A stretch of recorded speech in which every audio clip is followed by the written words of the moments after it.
और गाइज अभी आप देख सकते हैं गाइज अभी डमी अभी बन रहा है।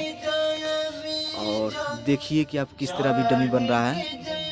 और ये देखिए कंट्रोल रूम में भी डमी बन रहा है।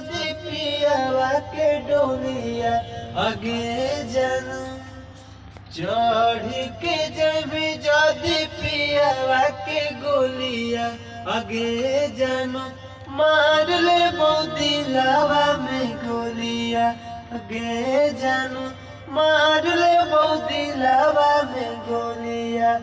बड़ी याद आई तो तोरे बहसल बोली बहसल बोलिया आगे सोना आगे सोना मार ले दिलावा में गोलिया आगे सोना मार ले दिलावा में गोलिया।